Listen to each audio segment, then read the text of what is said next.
na bande konyoso bo mesana kolanda biso bozali branché sur la 3W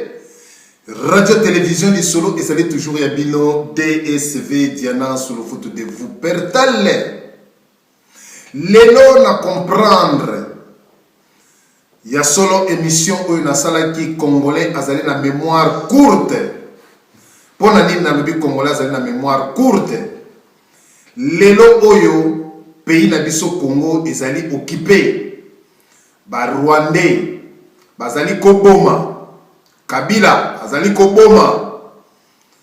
botala bibembe na kati na Kinshasa botala bibembe na kati na ba province. Est-ce que batu o bazali kokufa na kati na Congo biso ba congolais photo sepela lelo oyo équipe ya football oyo ya biso ya Congo et gagné ba combattant bana ya Congo na kati na diaspora bazali ko sepela bozali ko pesa Kabila chance amena champagne pambate équipe gagné biso ba combattant biso ba résistant biso ba mboka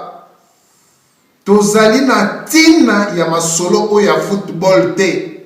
ba gagné te eza problème na biso te problème na biso pe objectif na biso ba congolais ezali Kabila dégage mais lelo na comprendre te toko sepela nini mboka eza na matanga toko sepela nini mboka eza ya kokufa toko sepela nini peuple azali konyokwama bandeko Léopard Simba et gagné te ya biso nini biso ba congolais ba combattant ya biso ba combattant problème na biso ezali Kabila alongwa Kabila dégage problème na biso ezali ya Timba te ba congolais bozali ko sepela nini na tangu bibembe ezali na kati na Kinshasa bato bazali ko kufa na ba province nyonso tu pasi ezali bobosani pasi o ezali na kati na mboka ya Congo lelo to ko sepela po Timba gagné to tika pasi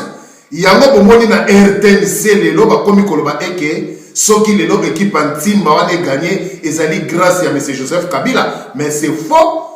lelo oyo bokotia bandeko na bino na kati na Kinshasa ne sengo baba na ko sepela po équipe gagné